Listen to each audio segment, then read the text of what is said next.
aho bigeze ngiye numva ikintu kizima gishoboka. Ngewe ndamwirukana, nashaka agende, urumva ndihangana, ariko kwihangana kwanjye biragoye pe. Ntabwo nabana n'umugore umeze gutya, umeze nk'umusazi, urumva. Niba byanashoboka uze kundeba hano mu rugo, mbabarira ngwino hano mu rugo tuvugane, sibyo? Mbikubwire neza. Nafashe umwanzuro, ntabwo uyu munsi ndi bujye mu kazi. Ntabwo ndi bujye mu kazi, ngwino nsanga ngaha tuvugane. Gusa ibintu byawe ni iki? Yewe. Uyu munsi nta magambo menshi mfite yo kwintroduce mbabwira. Icyo nzi nuko mwakoze subscribe, ugiye kubona ikintu bita kubeshyera umuntu. Mbabarira ube tayari, ngiye kubeshyera umuntu bimucange. Twagiye mukurikire.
Shaho se mwana amatwi arimo kuvugira ngo aranumva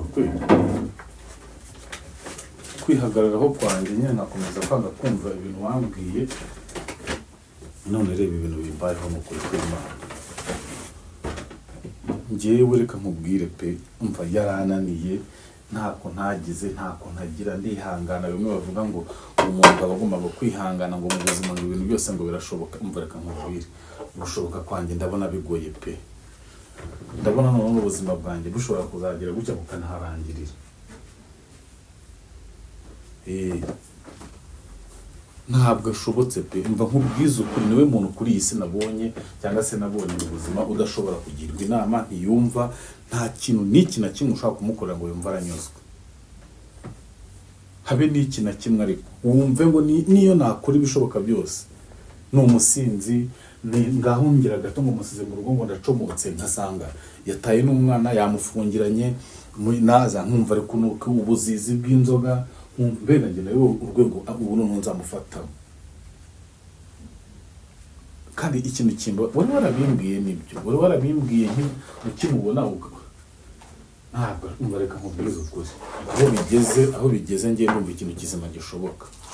Ngewe ndamwirukana, nashaka agende, urumva ndihangana, ariko kwihangana kwanjye biragoye pe. Ntabwo nabana n'umugore umeze gutya, umeze nk'umusazi, urumva.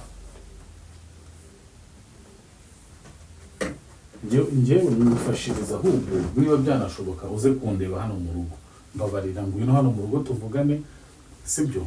Mbikubwire neza. Nafashe umwanzuro, ntabwo uyu munsi ndi bujye mu kazi. Ntabwo ndi bujye mu kazi, ngwino nsanga ngaha tuvugane. Gusa ibintu byawe ni iki? Uri kuvuga ibiki? Uri kuvugisha mama ibiki? Umuvugisha se biki nyine, ibyo wumvishije mvuze n'ibyo ngibyo nyine. Nese bigecuri kububwira ibiki gihe nakoze ibiki? Ibintu ngo ndabyo kunywa amayoga ugasinda byo kugira icyo ukamugara mama, ukamubwira gutyo ukansebya gutya. Wari uzi ko se ntazayimubwira? Kuva kwa kangahe se ngiye nywa amayoga? Baravuga ko niteguye ibyaye aha ngaha, bagira ngo ugiye kunywa ibyaye kuko ari byo ukunda. Nese kuva kwa kangahe ngiye nywa amayoga? Icyo nzi nuko aje, urumva. Kuva kwa kangahe nywa amayoga?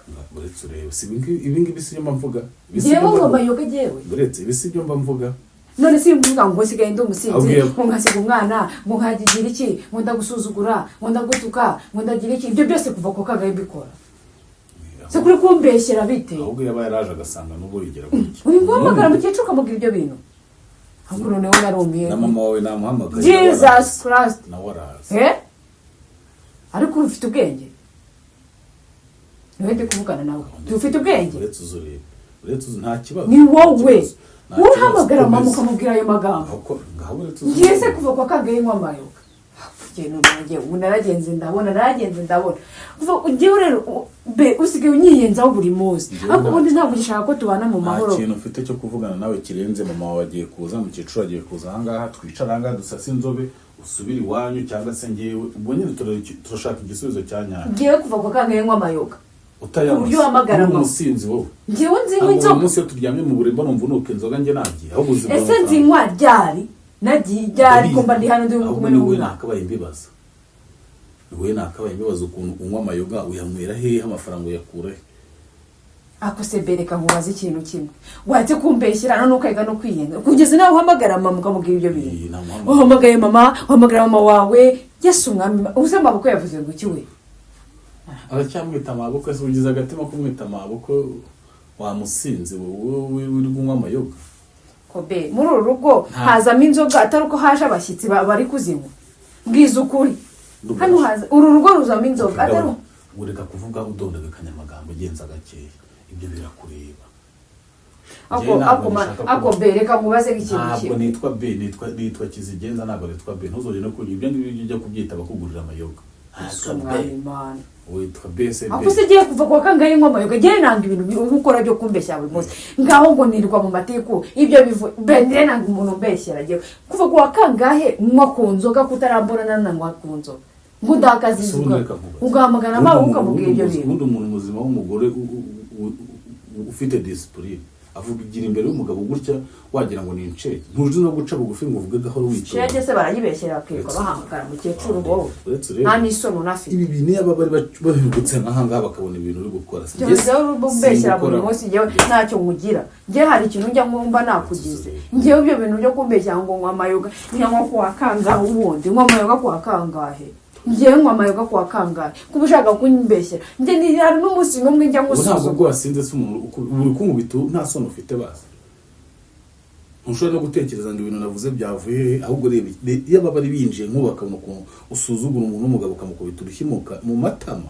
uri umuntu w'umugore ugakubita umugabo ubu wowe umugore nabana umbeshyera mu biki urumva wowe nabana nyine wowe umbeshyera mu biki kujya ukudakumbeshyera buri munsi ngo ugiye ugeze ubona ngo inzoga genda gusuzugura n'umunsi warimwe ntabwo mwubaha mbwira ntabwo ngiye mwubaha ngo baserekera bakomeza kubonesha n'agaciro imbere yawe reka baze tubisubiremo. Jebe nanga giye kuma unayigiye no kwinywera icyayi none utangiye no kuzumbekera wowe umbwira ibintu byose baze tubisubiremo hano. Akuse baraza gukora iki mo hano kuko tujye gufata umwanzuro ngo nge mbane nawe hari ubwo baje nyuma abo ngabo ni kwababwiye byacu kwafasha umwanzuro ugize utambiye ngo tubiganireho nge nawe badahari tuganire ku bintu udakora se ntabwo bikora ubwo se urumva nk'imbere ya mabukwe imbere ya mama ndibuvuga iki uri umusinzire uvuga ngo ngaye inzoga na mama wanjye ibintu ntiyabyemera nkunze ko abibwiye mukecuru ibyo na mama ntiyabyemera mama ntazi inzoga ntazi nanayireba gutya n'umuntu wayinyweye aranukira none ngo ngewe ngo ndanywa inzoga sawa nyine reka baze ngenda ndabaha ibintu bigaragaza neza ibyo byose nababwiye ntabwo reka nabivuze ntabifitiye igihe umva rero nkubwire ngaho umva nkubwire basi reka nkubwire reka tubanze tubiganireho ibi bintu nge nawe ubundi ntacyo utaca kuganira nawe baby waretse ngo umva nkubwire shari reka nge nawe basi tubanze tubiganireho ubundi ba mama baje ujye ndibaza ibyo bintu ubundi wabikuye he kutarambona n'umunsi wa rimwe na mu inzoga uretse nkubaze ubundi ni gute turaganira iki kandi ari prank turabiganiraho ibiki niba ubusanzwe n'inzoga n'ubundi ni muri prank ubwo babibonye niba utazi ntabwo babibonye ariko ubundi wowe ubayeho ute wowe uza muri munsi unesha umutwe ngo ni prank be hamagara umukecuru nyina uhamagaye umukecuru se muri prank uzi ko wamuvugishije nabonye n'izina ndetse uramubwiye ko ari prank wamubwiye ko ari prank be ubu zarangana bavuga ngo ujye nkumve ntabwo umuntu mbesha ntabwo aza afite se kandi umugengaze isara mwana ntabwo ari buze nabimubwiye ko ari ibintu nshaka ko tuvugana kugira ngo uze kubona ko namuhamagara mbese uramukubye kuki atongeye ngo amamagare se nuko yari abizi neza ko nabona nkubye atongera guhamagara yazo ko ibyajya byo kongera kwita hamagara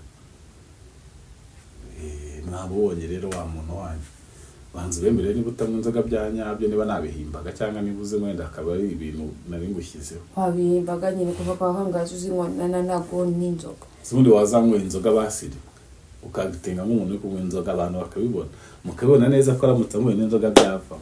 Kandi nzazinywa none nzinywera ukuri. Katubwizanye. Ye nuvuga ngo ni prank, ureka nzakwere. Muri uko nabana benshi bamaze kuvuga ngo hari ugiye ngo ngutuka nkakubwira nabi, reka nkubaza. Ubundi uzarekera ryari kujya kubita umuntu muri video. Ubu ibintu tuba turi kuvuga nani ngo mwazemo kunkubita. Ibaze ko kunjye mba namiteguye mbizi neza ko ari prank abantu ari kubireba, nkanga kugukuraho naye ngo nongere ngukubite. Sinzongera kunya ngukubitanye. Ariko ibintu wagutinze byo kujya buri gihe ukubita ukureba nk'icyo nkubita mu mata. Urugomba nta sono ufite kwe. Ni wo mujinya wanjye ngira. Umujinya se? Umujinya nyine uko Mujya munyumvira. Ako bereka mubwire. Ntabwo nitwa be, ibyo bintu bikuremo no muri prank zanjye. Ahanga nubwo prank yarangiye. Wajya umamagariza basi umamagara Papa Reyi. Ake. Ibintu bya be. Papa Reyi na se wiswe Papa Reyi na utabanje kwitwa pe. Papa Reyi na waryiswe ako se nta solo ufite zo gukubita umuntu imbere y'abantu mwana. Prank igize kurangira no uracyari kuburangu bitunzize. Kandi reka mabwiza ukuri ukuntu umuntu agira amahane. Iyo ngukubise kwero afite umubiri woroshye atangira kuzana ibikibiri by'amababo niba ari iby'abantu bishushanyije. Ubu nanye ngukubise kandi wababara. Sara umugabo kwita umugore. Nese ko uri kunkubita ubuzizi wamaze kubona kare prank warize tukaganiriza abantu udakubita umuntu. Musagire ka ibyo bintu namenyereye. Ngayo nguko rero nabonye kwabitinga. Ako berekana ngo ngumubwire. Kwa Minate nawe twavuganye ko rukumva nge nawe twavuganye ko ibintu bya prank tubihagaritse. Sibyo? Prank rata twarazihagaritse. None urazi?